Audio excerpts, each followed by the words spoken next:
Yes, take 5 people. I am back. This is Bored Now's live stream where I intend to watch and chat about Nightmare on Elm Street. I apologise to Moo, who was hanging on. Something went wrong with the last one, and then I couldn't get the camera to work again, or the webcam. But I'm back. Fingers crossed she'll return too.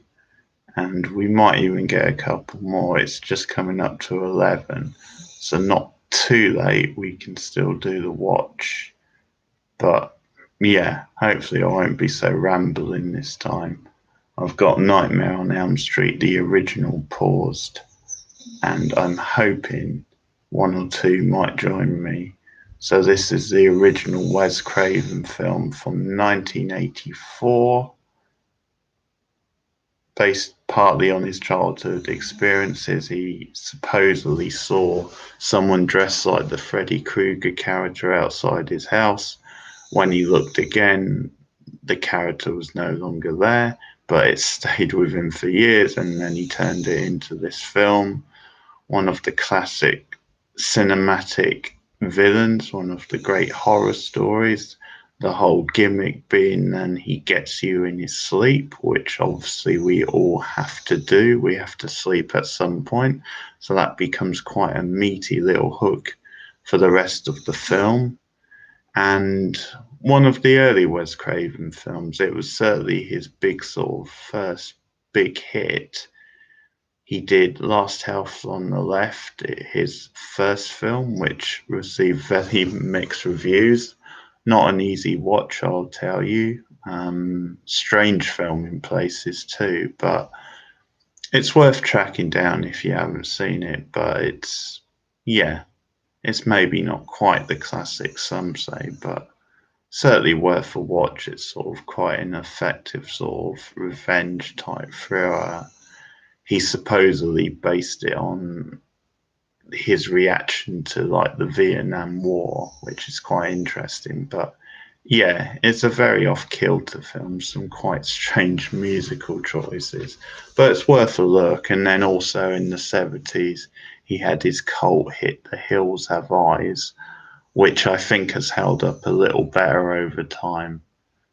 So yeah, both of those worth checking out for different reasons. But yeah, this was kind of what made his name, I should say, and made stars really of the leads. Robert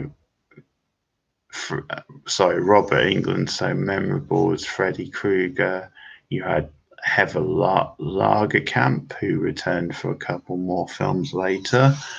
She as Nancy, I think one of the original Final Girls, one of the early ones. Obviously, you had Jamie Lee Curtis and Laurie Strode before that, and a couple of others. You had obviously Friday the 13th. You had Black Christmas, but yeah, certainly Nancy, I think one of the first memorable ones. I guess her and Jamie Lee Curtis, his character from the original Halloween.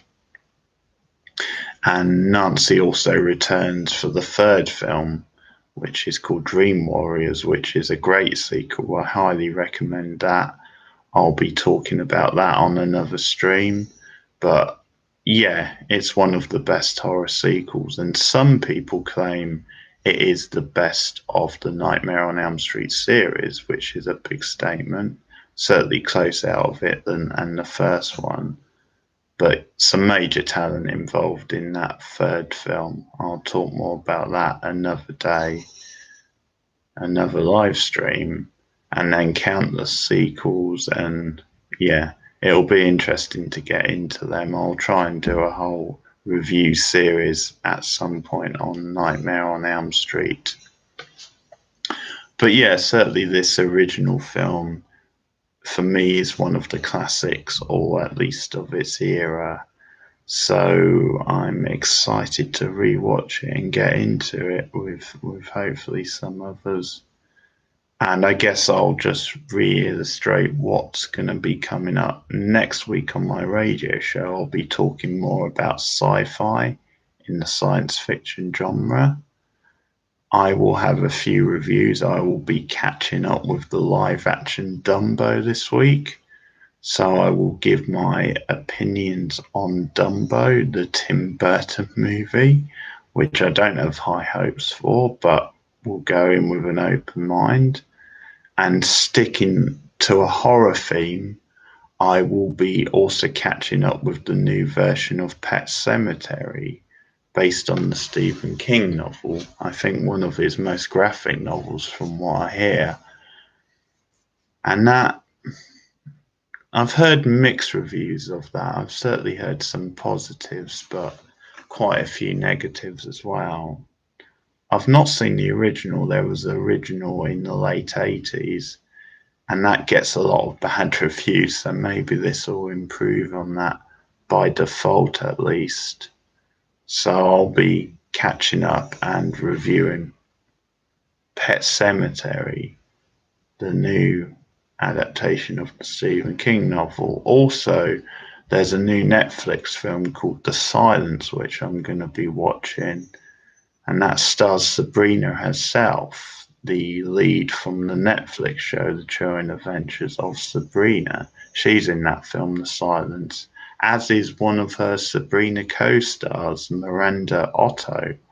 So two from the same show in that film, and Stanley Tucci, who's a very good actor. So I'll be catching up with that. I don't know too much about it. I think it's some sort of disaster style adventure movie, which, you know, could be good depending on how they do it, and pretty strong cast. So I'll be watching that this week, and there'll be a couple of other reviews. I'm not sure exactly what.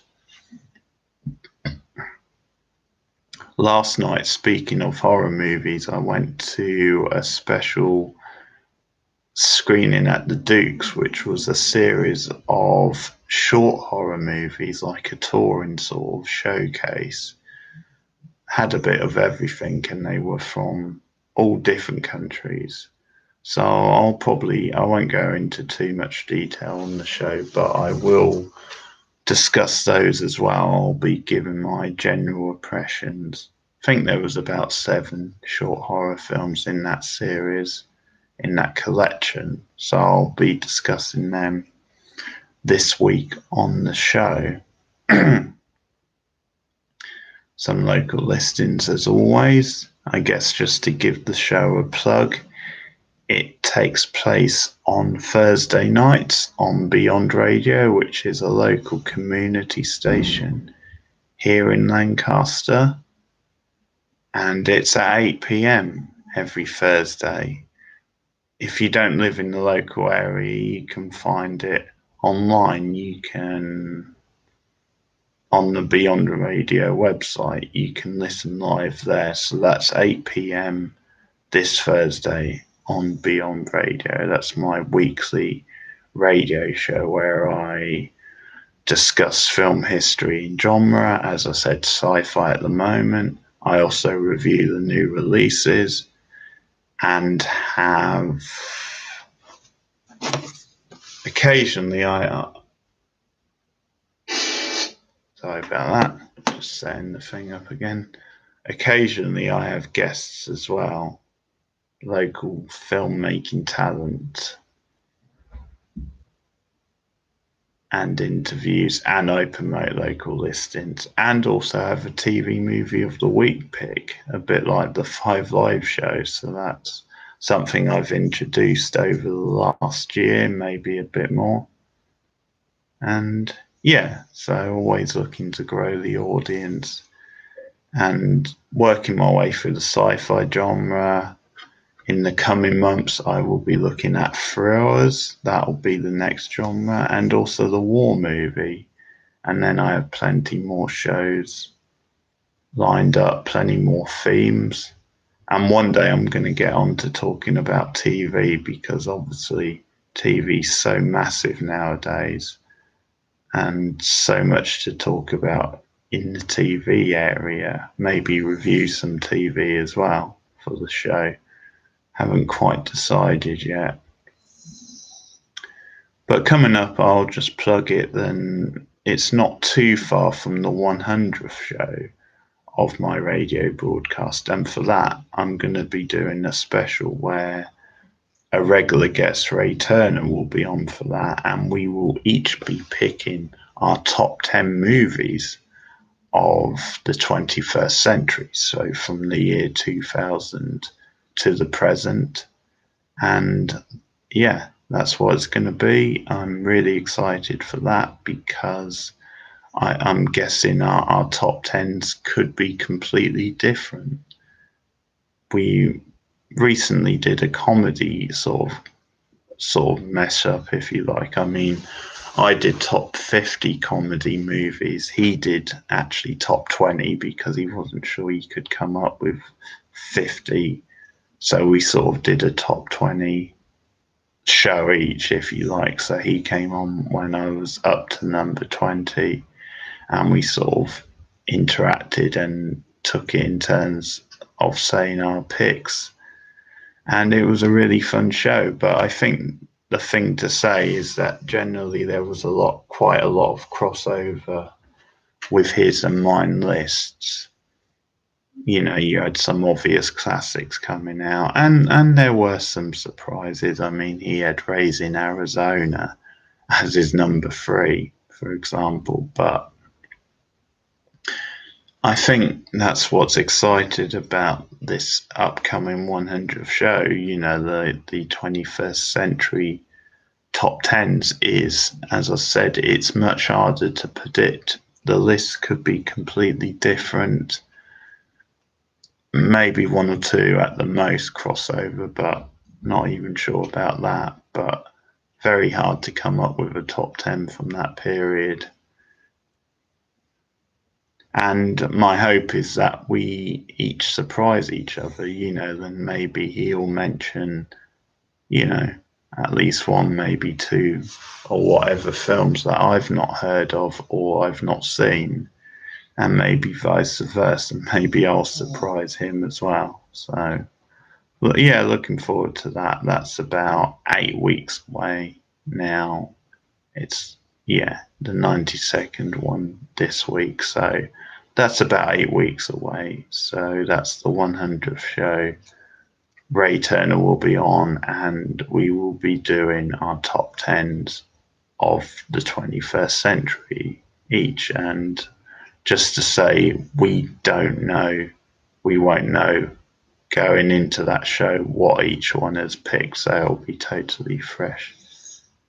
Hello, Cookie. Thank you for showing up. No, we haven't watched the film yet, and the reason is because I was having problems with the live stream. So I'm back on now. This is take 5. 5, I can tell you. But yeah, seems to be working fine. Moo was here before, who you remember from the first stream. I'm not sure where she's gone now. Obviously, she had to wait while I set it back up.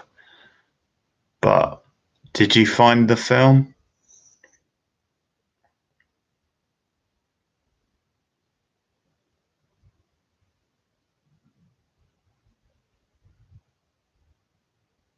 Okay. Well, if you can't find it, I guess you can still chat to me as I watch it, and I'll, yeah, give my thoughts on it. Oh, it is scary. It's a classic. I was doing a bit of a setup before. I don't know if I want to repeat it, but just going over a few things. It's partly inspired by Wes Craven's childhood. It's based on the character who he remembers seeing late at night in the alleyway outside his house. And then when he looked again, the guy was gone, but it stayed with him all these years. And it's what he based the character of Freddy Krueger on. And of course, it's that classic sort of horror conceit where the sort of twist is he gets you when you're asleep, and of course we all have to sleep at some point, so it's very hard to get around that. and and there you have it. So that's quite a meaty thing for them to play with. And yeah, it made stars of all the top cast.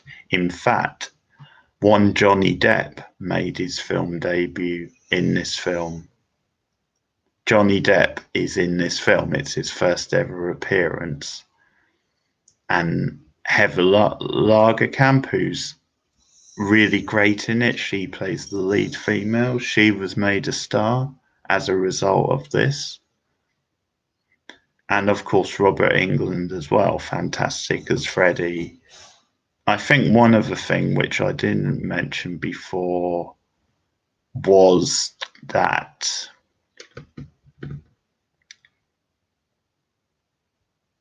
it's gone now. Oh, the CGI, the special effects makeup is really fantastic, and it really shows you the advantages of practical effects.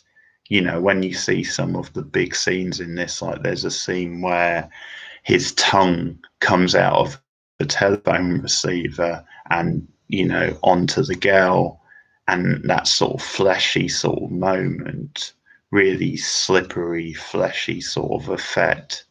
And it's that tactile feel where you can almost feel the sort of tongue almost. And that can only be achieved with makeup effects like that, practical. If it was like CGI, computer generated, it just wouldn't work in the same way. And that's something that's been lost, sadly, from a lot of modern films, certainly in American cinema, and that's very sad. So we have a second person in the chat. Is that Mumu? I hope so. Or anyone I'll be pleased with.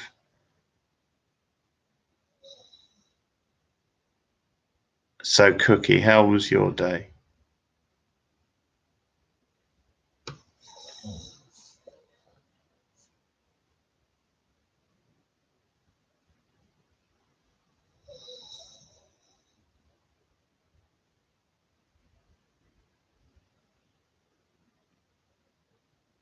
Okay.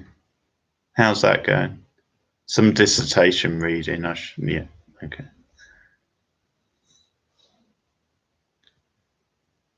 Oh, God. You and bloody Gordon Ramsay. More Gordon Ramsay watching. Okay. Yeah, I've just been relaxing. I watched an episode of The Chilling Adventures of Sabrina. They've recently put the second part up. So 8 episodes. And that's going pretty well. Not too bad. That might be something I review one day on the channel, but I quite enjoy them. You know, they're quite a light sort of watch, but they also have some good horror moments in them, some decent characters. So yeah, I quite enjoy those, and just been watching some TV and chilling out. Really, I'm looking after the house as Mum's away.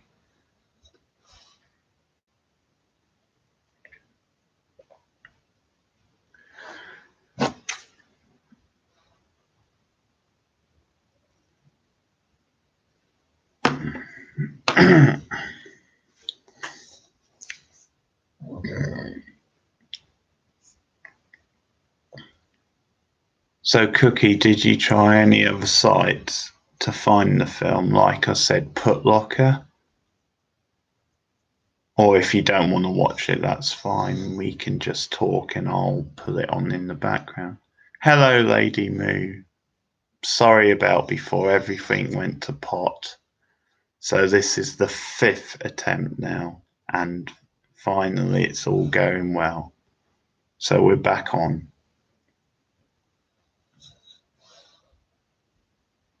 Okay, cool. So are you watching the film with me, Moo? Nightmare on Elm Street?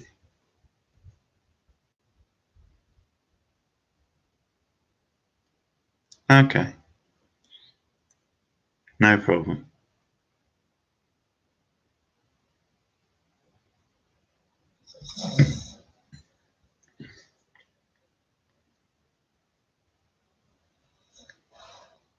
Yeah, have a look. You should be able to find it somewhere online. Yes, if you find it, we'll start in a few minutes.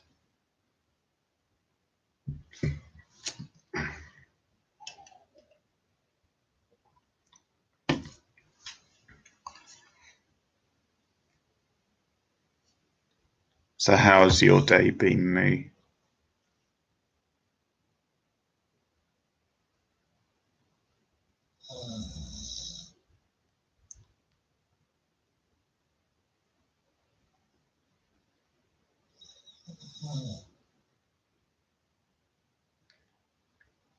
Cookie, do you want to ask me any questions before we get going?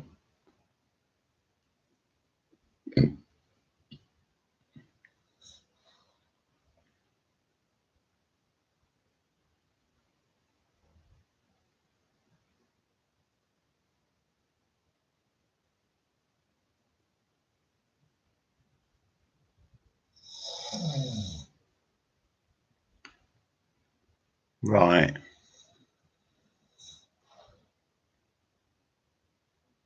Okay.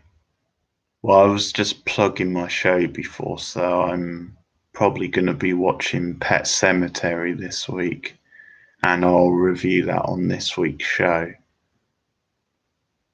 And also Dumbo, the new Dumbo, which I don't have high hopes for, but I'm gonna, you never know. I'll go in with an open mind.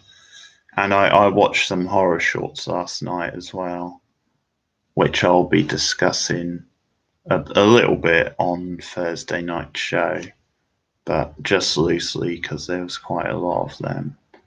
But yeah, they were quite good, decent standards, saw some good stuff. It was sort of shorts from all over the world, so that was a nice idea. And it was in the smaller cinema as well at the Duke, so that worked quite well for the sort of stuff I was watching. And more sci-fi talk. We're talking about the influence of computers and machine in sci-fi, so that'll be coming up this Thursday on the show, 8 p.m., which has been the new time for a while now.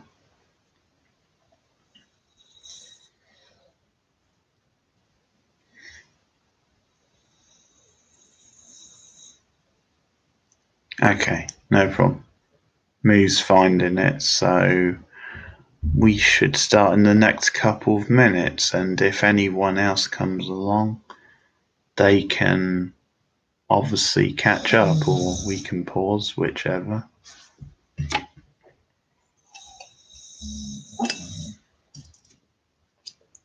Okay, back in a sec, guys. Just going to do a drink.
Well, this is great live stream, folks. I'm just making myself a hot chocolate so I can settle down. The dog's snoring in the background, which is adorable.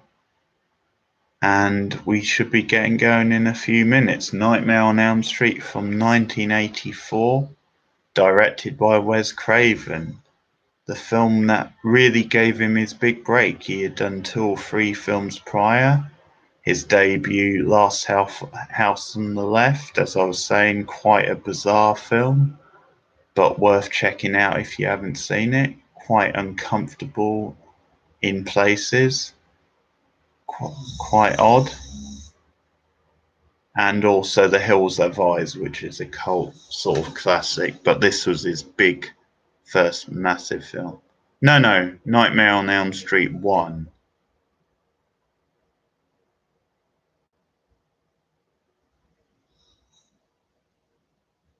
Me. I tell you what, we'll get to 5. We will if we. Yeah, I mean the third one's good as well, but it's out of 1 and 3. But yes, the original. No, the older one. No, screw the remake. No, we might do the remake one day on one of these.